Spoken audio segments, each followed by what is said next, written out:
So the first thing I thought of was your inspection report. I always thought your inspection report is the most important piece of marketing in your business because it provides all the information that a potential client needs in order to make a decision about hiring you. So after you read one of my home inspection reports, you basically know everything you need to be convinced to hire me. I mean, if I can't convince you to hire me after you read my inspection report, there's something wrong with my inspection report. My inspection report is better than a business card, a flyer, better than a website, almost better than me talking about me. So every day you need to work on your home inspection report and your software. Clients nowadays expect a home inspector to use software. So you have to use software. And I've taught about how to use a mobile device. We've gone through classes about that, how it speeds up your inspections and you can make more profit by reducing the amount of work that you do. But really the end result is a beautifully produced, well-written inspection report, which is a marketing tool. So you may not be thinking about that. You may not be thinking that your report is a marketing tool, but it is. It's the thing that you produce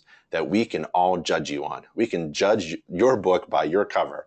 Essentially, we can judge any home inspector by the report that he or she writes. So make sure it's a good one. So if you need to take a look at one of my reports that I wrote when I was a home inspector 10 years ago, I get this request all the time. So I put my inspection reports online and it's at step 7 at that URL. Let's go back to that URL, nachi.org/everything. If we go there, you get to this page called 15 Steps for Being a Successful Home Inspector.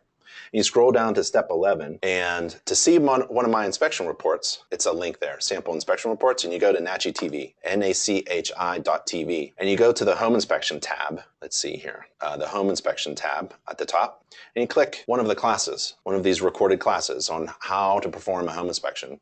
And in that class, I go over a lot of slides, a lot of pictures, and also the sample report, the report itself that I wrote during that inspection, for that inspection. So you just click this inspection report. This is inspection report number 20. It's a PDF document. You can go over it. If you want to steal from it, go right ahead. You have my permission right here, right now. Permission to use anything you want. The format, the way I write, I wrote terribly. I wrote like I speak, and I speak in fraction sentences. So if you are robust and eloquent in your language, you should write your narratives, your report, just the way you speak. I wrote mine just the way I spoke. I thought that was appropriate. I really didn't like buying narratives that someone else wrote well, eloquently, in large paragraphs, using big words that I don't know. I wrote my own narratives. So if I had to describe something in my inspection report, it was basically me talking. And that worked well because that was part of my service. My brand was I spoke, I educated my clients while doing an inspection, and what I actually said appeared in my inspection report. It wasn't something different. I reduced my liability, legal liability, that way as well. So if you wanted to check out some sample reports to build your own or to judge mine against yours, my terrible reports against your really good reports, make sure yours is much better than mine. Okay, mine are really bad. We also have a report writing course, which is really good. The report writing course is basically, we give you a big bunch of pictures of defects and you write how you would describe those defects. And we also provide you what other home inspectors wrote about those defects. So there's a defect there. It's an obvious defect, missing shingles, exposed underlayment, prone to active water leaks, major water leaks. There's even sheathing exposed. The underlayment is not there. Is that an underlayment?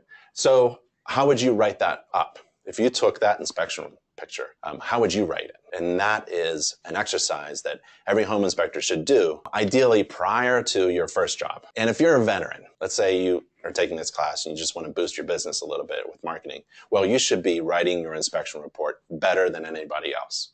Because you've had, let's say, 10 years upon everyone else in building the most important marketing piece that any home inspector could produce, which is your inspection report. So what I do during class is I ask my students to provide samples of their inspection reports, and I judge them upon their reports. That's how important it is. I can critique them on how well they perform a home inspection upon how well that report is written. It is the most important piece, I would say, of marketing that any home inspector could work on. So we provide you different kinds of tools in order to write a better report. One of them is this online class that you could take free online report writing course for members of InterNACHI. We also have a checklist. This inspection report checklist is based upon the standards of practice. It's free, it's downloadable, anybody can go there. Take a look at how your report is structured in comparison to the InterNACHI sample checklist, because the InterNACHI sample checklist is based upon the standards of practice. How the standards of practice flow and what you're required to inspect and not required to inspect are reflected in this simple basic checklist, which should be a starting point